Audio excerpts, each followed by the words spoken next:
Hello दोस्तों, कैसे हैं आप सब। आपका प्यारा चैनल ISPCS साइंस में आपका बहुत बहुत स्वागत है। दोस्तों यहाँ पे आपके लिए बहुत ही इम्पोर्टेंट चीज़ लाए हैं। दोस्तों मैंने एक सर्वे किया था जिसमें आपसे मैंने जानना चाहा था आपको किस तरह का स्टडी मटेरियल चाहिए, और आप लोगों ने बताया था कि आपको वन लाइनर के फॉर्म में साइंस का सारे कॉन्सेप्ट चाहिए। तो इसलिए दोस्तों मैं आपके लिए वन लाइनर के फॉर्म में साइंस का जो भी थ्योरी है, कॉन्सेप्ट है, उसको मैं लाया हूँ और आशा करता हूँ यह वीडियो आपको काफ़ी अच्छा लगेगा और आने वाले एग्ज़ाम में यह आपको काफ़ी लाभ पहुँचाएगा। दोस्तों आपको यह जानकर खुशी होगा कि आपको इसका PDF भी मैं प्रोवाइड कराऊंगा। तो डिस्क्रिप्शन बॉक्स में जाकर आप जो लिंक होगा उस पर जाएंगे तो वहां से आप PDF डाउनलोड आसानी से कर सकते हैं। तो चलिए दोस्तों हम लोग स्टार्ट करते हैं अंतःस्रावी ग्रंथि। दोस्तों स्टार्ट करने से पहले मैं आपसे एक रिक्वेस्ट करना चाहूँगा जी, इस चैनल पर अगर आप नए हैं तो इस चैनल को आप सब्सक्राइब कर लीजिए और इस वीडियो को आप लाइक कीजिए और अपने फ्रेंड सर्कल में इसे शेयर कीजिए। मनुष्य के शरीर में पाए जाने वाली ग्रंथि वाहिनी विहीन होती है। ठीक है, तो मनुष्य के शरीर में कौन सा ग्रंथि होता है जो वाहिनी विहीन होता है। ठीक है, तो वह कौन सा ग्रंथि होता है? अंतःस्रावी ग्रंथि जो होता है दोस्तों वह वाहिनी विहीन होता है। ठीक है, और सेकेंड क्वेश्चन है, वाहिनी विहीन ग्रंथि के स्रावन को कहते हैं, क्या कहते हैं? हार्मोन। तो दोस्तों यहाँ पे ध्यान रखना है, वाहिनी विहीन ग्रंथिया से क्या निकलता है? हार्मोन निकलता है। अगला पॉइंट है, इनमें से कौन सा अंतःस्रावी ग्रंथि नहीं है? ठीक है, तो ध्यान रखना है दोस्तों, यकृत को, यकृत जो होता है यह ब्रह्मस्रावी ग्रंथि होता है, यह अंतःस्रावी ग्रंथि नहीं होता है, इसको आपको याद रखना है। ठीक है, इसके साथ साथ दोस्तों याद रखेंगे लार ग्रंथि जो होता है वह भी क्या होता है? वह भी आपका अंतःस्रावी ग्रंथि नहीं होता है। तो ये दोनों को याद रखिएगा, खास तौर पे आपको यकृत पूछेगा। अगला है, अंतःस्रावी ग्रंथियों को अन्य किस नाम से जाना जाता है? तो यहाँ पे हम लोग बात कर ही रहे हैं, वाहिनी विहीन ग्रंथि के नाम से भी जाना जाता है। किसको? अंतःस्रावी ग्रंथि को। ठीक है, अगला है, निम्नलिखित में से कौन एक ग्रंथि नहीं है? तो जठर, यकृत, अग्नाशय और थायराइड। तो जठर जो है दोस्तों यह एक, ठीक है, ग्रंथि नहीं है, बाकी यकृत, अग्नाशय और थायराइड जो है ग्रंथि होता है। दोस्तों बेसिक चीज़ हम लोग जान गए, अब हम लोग टॉपिक वाइज, ठीक है, इस चैप्टर से जितने भी क्वेश्चन पूछे गए हैं अलग अलग एग्जाम में, सारे प्रश्नों को हम लोग देखने जा रहे हैं। तो सबसे पहले हम लोग शुरुआत करते हैं पीयूष ग्रंथि से। ठीक है, पीयूष एक ग्रंथि है, बहुत ही महत्वपूर्ण ग्रंथि है। तो पहले इसको हम लोग देख लेते हैं। तो देखिए, मानव शरीर की किस ग्रंथि को मास्टर ग्रंथि कहा जाता है? पीयूष ग्रंथि। पीयूष ग्रंथि को हम लोग क्या बोलेंगे? मास्टर ग्रंथि बोलेंगे। ठीक है, अगला है, मनुष्य के शरीर की सबसे छोटी ग्रंथि है, मनुष्य के शरीर की सबसे जो छोटी ग्रंथि है दोस्तों पीयूष ग्रंथि। लेकिन दोस्तों यहाँ पे ध्यान रखना है, यहाँ पे क्वेश्चन जो है बुक में जो पूछा गया सही तरीके से नहीं पूछा गया है। मानव शरीर की अंत बोलेगा, अंतःस्रावी, अंतःस्रावी। ठीक है, अंतःस्रावी ग्रंथि अगर बोलेगा तो पीयूष ग्रंथि होगा, क्योंकि नीचे आपको बताएंगे सबसे छोटा जो ग्रंथि होता है वह पीनियल ग्रंथि होता है। ठीक है, तो मानव शरीर का सबसे छोटा ग्रंथि कौन होगा? पीनियल ग्रंथि। और अगर हम बात करेंगे मानव शरीर की, ठीक है, अंतःस्रावी सबसे छोटी ग्रंथि कौन है? तो पीयूष ग्रंथि। अगला है, मानव शरीर की सबसे महत्वपूर्ण ग्रंथि कौन है? तो पीयूष ग्रंथि। पीयूष ग्रंथि जो है दोस्तों वो सबसे महत्वपूर्ण ग्रंथि मानी जाती है। उसके बाद पीयूष ग्रंथि के अत्यधिक हार्मोन स्राव से शरीर पर क्या प्रभाव पड़ता है? तो दोस्तों शरीर का असंतुलित विकास होने लगता है। तो दोस्तों यहाँ पे ध्यान रखना है, जब पीयूष ग्रंथि का अधिक स्राव होने लगेगा तो उससे क्या होगा? शरीर के विकास का जो संतुलन होगा वो बिगड़ जाएगा। अगला है पिट्यूटरी ग्रंथि। तो दोस्तों ध्यान रखेंगे, पीयूष ग्रंथि को ही हम लोग इंग्लिश में क्या बोलते हैं? पिट्यूटरी ग्रंथि बोलते हैं। और पिट्यूटरी ग्रंथि जो है दोस्तों ये कहाँ पे पाया जाता है? ये मस्तिष्क में पाया जाता है, दिमाग में पाया जाता है। अगला है, उस ग्रंथि का नाम बताइए जो अंतःस्रावी ग्रंथियों के कार्य को नियंत्रित करता है। तो दोस्तों ध्यान रखना है, जो पीयूष ग्रंथि होता है दोस्तों ये मास्टर माइंड होता है, मतलब सबका ये हेड होता है, जितना भी अंतःस्रावी ग्रंथि होता है सबका ये हेड होता है। और सभी अंतःस्रावी ग्रंथियों को नियंत्रण जो करता है कौन करता है? पीयूष ग्रंथि करता है। ठीक है, अगला है, वृद्धि हार्मोन कहाँ से स्रावित होता है? तो पीयूष ग्रंथि से स्रावित होता है। वृद्धि हार्मोन, इसको ध्यान रखेंगे। तो यहाँ पे हम लोग जान लिए जो पीयूष ग्रंथि क्या क्या होता है और उस पर किस तरीके के प्रश्न पूछे गए हैं। अब आते हैं दोस्तों इंसुलिन के बारे में। तो दोस्तों ध्यान रखेंगे, इंसुलिन जो है बहुत इंपॉर्टेंट है और इस पे बहुत ही अधिक क्वेश्चन पूछे जाते हैं। लेकिन दोस्तों यहाँ पे ध्यान रखना है, इंसुलिन जो है आपका एक ग्रंथि नहीं है। इंसुलिन एक हार्मोन है जो एक ग्रंथि से निकलता है जिसका नाम है अग्नाशय। तो चलिए हम लोग इंसुलिन के बारे में जान लेते हैं। इंसुलिन का ध्यान रखना, ये क्या होता है, हार्मोन होता है, ठीक है। मधुसूदनी, इंसुलिन अंतःस्राव हार्मोन एक क्या है, पेप्टाइड है। तो इंसुलिन जो होता है दोस्तों वह क्या होता है, पेप्टाइड होता है, इसका ध्यान रखेंगे। पेप्टाइड मतलब दोस्तों ध्यान रखना प्रोटीन, ठीक है। और प्रोटीन में स्पेशल कौन, तो पेप्टाइड। इंसुलिन की खोज किसने की, तो बैंटिंग व बेस्ट ने की। इंसुलिन हाई क्या है दोस्तों, प्रोटीन। प्रोटीन में क्या है दोस्तों, ध्यान रखना है पेप्टाइड। अगला है मानव तंत्र में इंसुलिन किसका चयापचय ब्रैकेट मेटाबॉलिज्म नियंत्रित करता है। तो दोस्तों हमारे शरीर में जो प्रोटीन का, ठीक है, चयापचय का जो काम करता है, मेटाबॉलिज्म का जो काम करता है वो कौन होता है, इंसुलिन होता है। अगला है कौन सा हार्मोन अग्नाशय द्वारा उत्पन्न होता है। तो ध्यान रखना है दोस्तों इंसुलिन। तो इंसुलिन एक हार्मोन है जो अग्नाशय द्वारा उत्पन्न होता है। अग्नाशय क्या हो गया, एक ग्रंथि हो गया जहाँ से किसका स्रावन होता है, इंसुलिन का। अगला है इंसुलिन में निम्नलिखित में कौन सी धातु मौजूद है। तो जस्ता, जिसको हम लोग क्या बोलते हैं दोस्तों, जिंक बोलते हैं, और इसको हम लोग जेडन से क्या करते हैं, रिप्रेजेंट करते हैं। अगला है किसकी कमी से मनुष्य में मधुमेह होता है। तो इंसुलिन की कमी से क्या होता है, मधुमेह होता है। क्योंकि दोस्तों आगे आपको हम बताएंगे होता क्या है, यह जो होता है शुगर को नियंत्रण करता है। किसको नियंत्रण करता है, शुगर को, ठीक है। तो यह शुगर को मतलब कार्बोहाइड्रेट को नियंत्रण करता है और इसके गड़बड़ी से शुगर जो होता है हमारे शरीर में बढ़ जाता है, जिसको हम लोग कौन सा बीमारी बोलते हैं, मधुमेह बोलते हैं, जिसको इंग्लिश में हम लोग क्या बोलेंगे, डायबिटीज़। अगला है इंसुलिन किस कोशिका से स्रावित होता है। तो बीटा कोशिका से स्रावित होता है। मानव हार्मोन इंसुलिन उत्पन्न होता है, कहाँ से उत्पन्न होता है, अग्नाशय से। इंसुलिन एक प्रकार का क्या है, हार्मोन है।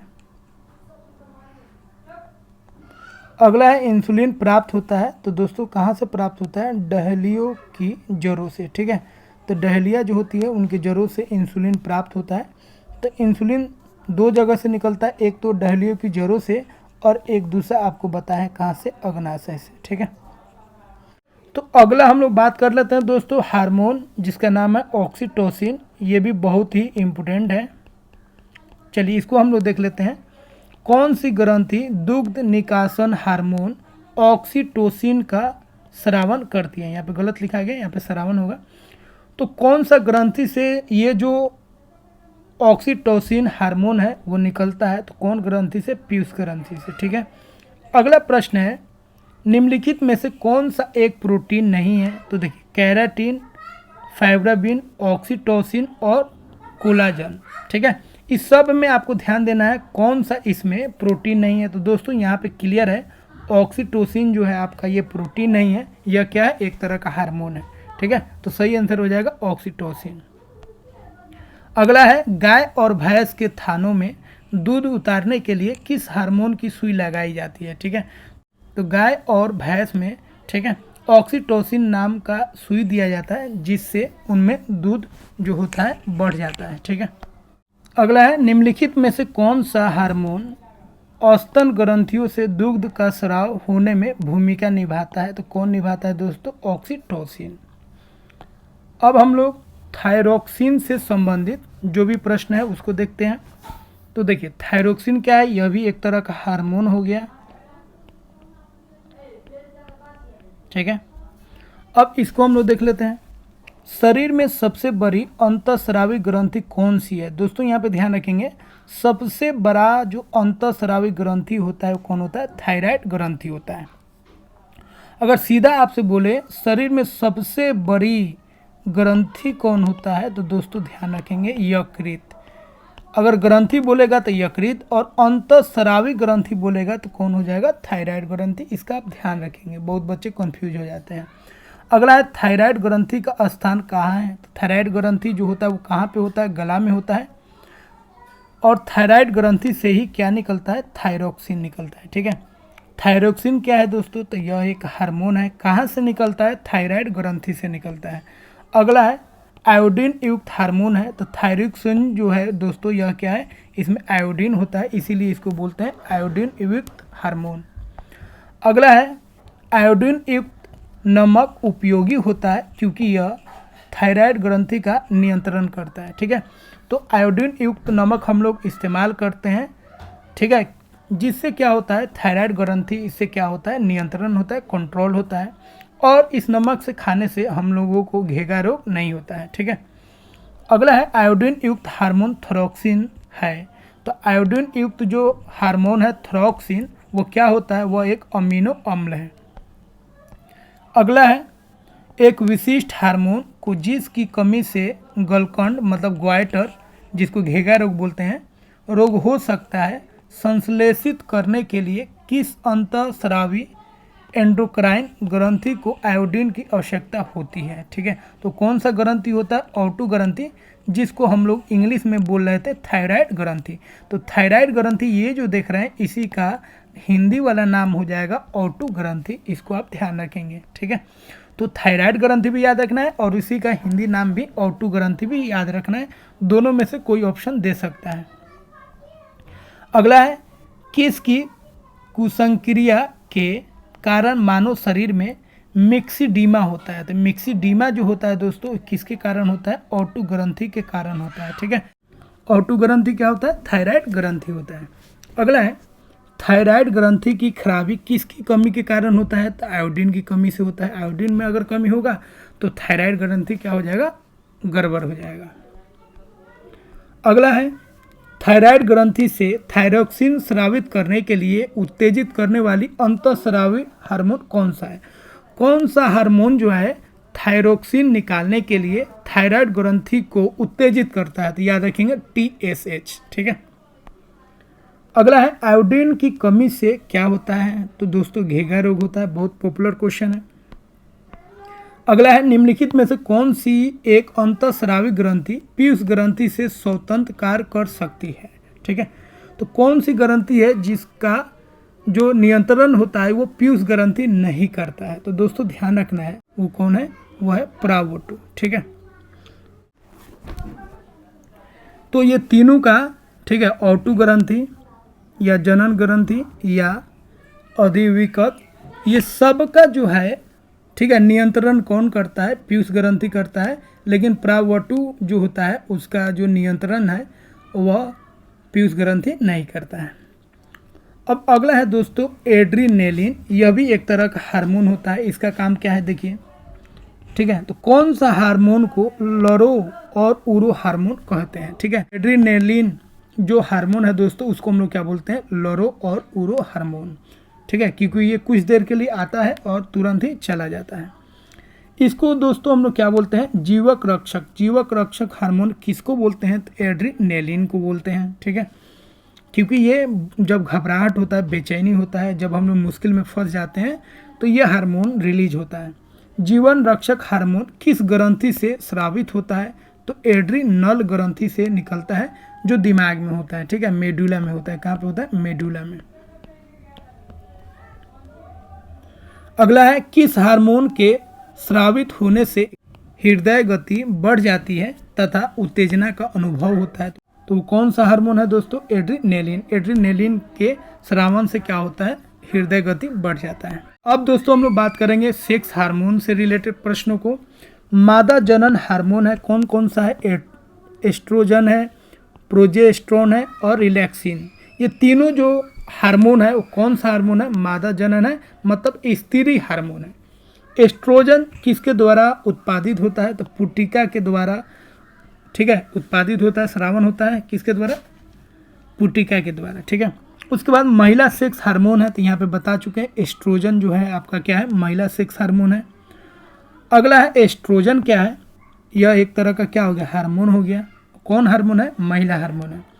अगला है स्त्रियों में रोजानिर्वित के पश्चात निम्न में से किस हार्मोन का उत्पाद उत्पादन समाप्त हो जाता है। ठीक है, तो दोस्तों जब महिलाओं में जब मेंस्ट्रुएशन जो प्रोसेस होता है वो जब रुक जाता है, ख़त्म हो जाता है, जिसको हिंदी में हम लोग बोलते हैं रजोनिर्वित, वो ख़त्म हो जाता है, इसका मतलब है उन महिलाओं में प्रोजेस्टेरोन और एस्ट्रोजन जो हार्मोन है उसका स्रावन जो है वो बंद हो गया है। ठीक है, वो ख़त्म हो गया है।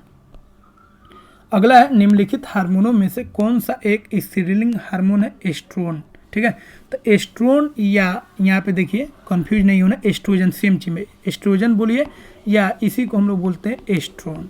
ऐसे अगला है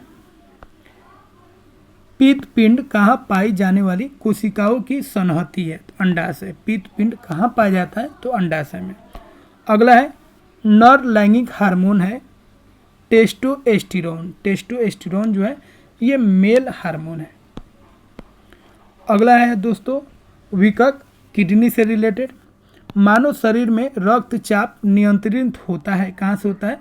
अधिविकक ग्रंथि से। ठीक है, किडनी में एक ग्रंथि होता है जिसको हम लोग बोलते हैं अधिविकक ग्रंथि, वहाँ से ब्लड का जो रक्तचाप है वो नियंत्रित होता है। अगला है विकक से मूत्र की मात्रा का निस्तारण नियंत्रित होता है, किसके द्वारा? एडीएच के द्वारा। ठीक है, तो किडनी में एडीएच होता है ग्रंथि और उसके द्वारा, ठीक है, मूत्र का जो मात्रा है उस पर क्या होता है? नियंत्रण होता है। अगला है दोस्तों अग्नाशय के बारे में। अगर अग्नाशय में खराबी हो तो क्या होगा? तो देखिए दोस्तों अग्नाशय का काम है इंसुलिन को निकालना। ठीक है, और जब अग्नाशय में खराबी हो जाएगा तो इंसुलिन निकलेगा नहीं, तो क्या होगा? इंसुलिन बनेगा ही नहीं। तो इंसुलिन और एक और होता है ग्लूकागॉन, ये दोनों जो है आपका नहीं बनेगा। ठीक है, तो इसको आपको याद रखना है। और इंसुलिन कहाँ से निकलता है? तो बीटा सेल से निकलता है। ठीक है, अगला है मानव शरीर में निम्नलिखित में से कौन सी ग्रंथि अंतःस्रावी एवं बहिस्रावी दोनों ही प्रकार की ग्रंथि होती है? मतलब यह मिश्रित ग्रंथि होती है। तो ऊपर ही आपको बता दिए मिश्रित ग्रंथि जब भी आएगा तो कौन हो जाएगा? अग्नाशय। इसके अलावा कोई नहीं होता, एकलौता अग्नाशय ग्रंथि होता है जो मिश्रित ग्रंथि होता है। अगला है अग्नाशय को पाचक रस के उत्पादन के लिए उत्तेजित करने वाला हार्मोन निम्न में से कौन है? अग्नाशय को कौन ऐसा हार्मोन है जो उसे उत्तेजित करता है? ठीक है, पाचक रस निकालने के लिए? तो कौन है? सिक्रेटिन। अब हम लोग थाइमस ग्रंथि के बारे में देख लेते हैं। एंटीबॉडी का कौन स्रावन करता है? ठीक है दोस्तों, तो एंटीबॉडी का कौन स्रावन करता है? थाइमस ग्रंथि। अगला है वृद्ध अवस्था में कौन लुप्त हो जाता है? थाइमस ग्रंथि क्या होता है? लुप्त हो जाता है। और तीसरा है प्रतिरक्षी ग्रंथि किसे कहते हैं? थाइमस ग्रंथि। थाइमस ग्रंथि से रिलेटेड तीन बात का ध्यान रखना है। यह एंटीबॉडी होता है जिसको हम लोग बोलेंगे प्रतिरक्षा होता है, उसका स्रावन करता है। और यह वृद्ध अवस्था में समाप्त हो जाता है, खत्म हो जाता है, और इसे हम लोग क्या बोलते हैं? प्रतिरक्षी ग्रंथि भी बोलते हैं। अगला है दोस्तों मेलाटोनिन। मेलाटोनिन हार्मोन जो है दोस्तों वह क्या है? यह नींद और जगने। ठीक है, तो यह नींद और जो हम लोग जगते हैं तो इसको कंट्रोल करता है। ठीक है, दूसरा है रात का हार्मोन कहते हैं, क्योंकि यह हार्मोन दोस्तों बहुत ही खास है। यह रात के समय में ही निकलता है, ये रोशनी में नहीं निकलता है। ठीक है, और ये हमारे नींद को क्या करता है? कंट्रोल करता है। अगला है सोमैटोट्रोपिन। यह हार्मोन का काम क्या है उसको देख लेते हैं। वृद्धि हार्मोन कहते हैं। ठीक है, किसको कहते हैं? वृद्धि हार्मोन, सोमैटोट्रोपिन को। तो वृद्धि हार्मोन का स्रावन होता है, कहाँ से होता है? पीयूष ग्रंथि से इसका स्रावन होता है। अगला है कैल्शियम व फॉस्फेट का नियंत्रण कौन करता है? प्रावटू जो होता है यह ग्रंथि नियंत्रण करता है कैल्शियम और फॉस्फेट का। दोस्तों कुछ महत्वपूर्ण बिंदु लिखे हैं जो आपके लिए बहुत ही महत्वपूर्ण है, इनको आपको याद रखना है। दूसरा सबसे बड़ा जो ग्रंथि होता है अग्नाशय होता है, ऊपर भी बता चुके हैं। मिश्रित ग्रंथि किसको बोलते हैं? अग्नाशय को। सबसे छोटी ग्रंथि कौन है? पाइनियल ग्रंथि। लेकिन वही बात करेंगे सबसे छोटा अंतःस्रावी ग्रंथि, तो वो कौन हो जाएगा? पीयूष ग्रंथि हो जाएगा। ठीक है, सबसे बड़ा ग्रंथि यकृत, लेकिन अगर हम बोलेंगे सबसे बड़ा अंतःस्रावी ग्रंथि कौन हो जाएगा? थायराइड ग्रंथि हो जाएगा। ठीक है, तो दोस्तों आशा करते हैं यह वीडियो आपको काफ़ी अच्छा लगा होगा और यह आपके आने वाले एग्जाम के लिए काफ़ी लाभदायक साबित होगा। तो दोस्तों फिर हम लोग मिलते हैं एक अगले वीडियो में एक नए टॉपिक के साथ।